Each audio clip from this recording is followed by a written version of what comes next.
For our third and final processor in our mastering chain, we're going to be using the Stay-Levin compressor.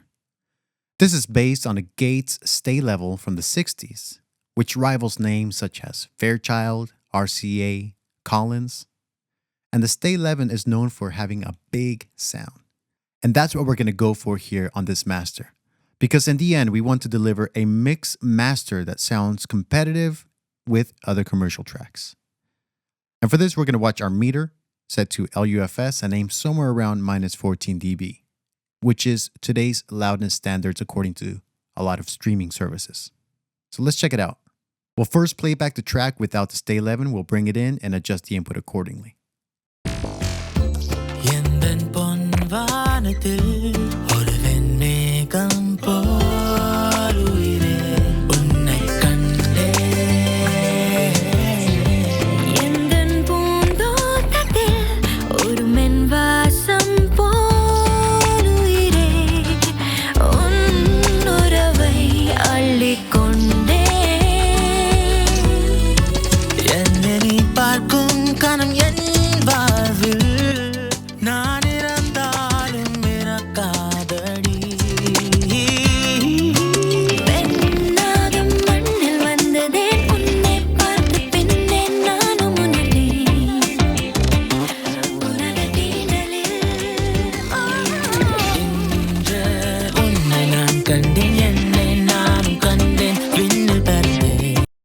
Now you might be wondering, why is the input so low and the output so loud?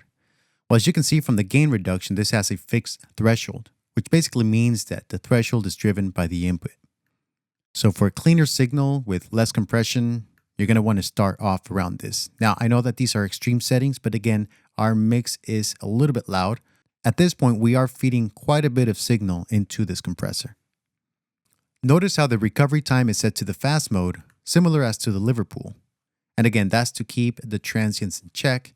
In fact, one of the techniques for the Stay-Levin is that it shapes, it saturates the transients in such a pleasing way, which allows your mixes to be a little bit louder. So let's play this again, and this time we'll compare two modes, single versus double. Check it out.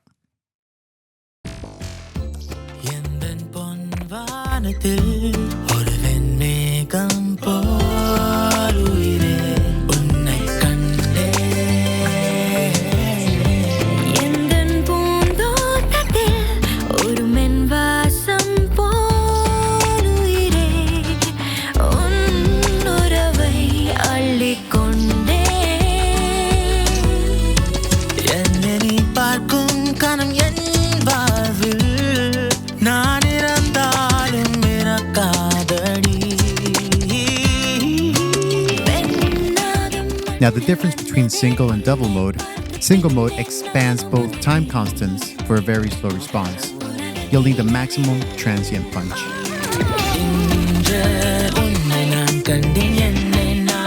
Whereas double gives you more of a program-dependent constant, similar to like slow mode on a Fairchild. So let's check out our mastering chain without all three plugins.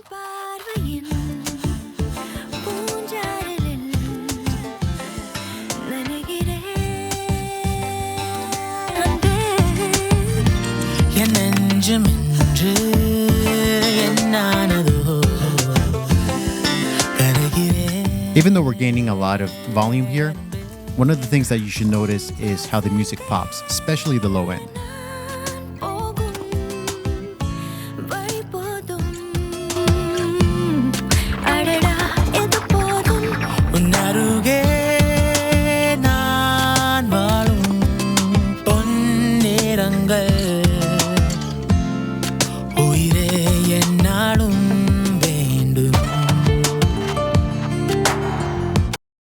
So as a recap, we were able to use the tube bass compressor, going through the tube EQ, and lastly, another tube compressor here in the end. And the reason we chose these plugins is because of what they add, the character, and how they enhance the sound. We didn't need to address anything surgically, we simply needed to make the music sound bigger, tame some of the high end, and present a loudness that's acceptable to today's common standards. Again, my name is Alex Solano. I hope you enjoyed this video. And be sure to check out the soundtrack for the film, Nisab Doom. I'll see you next time.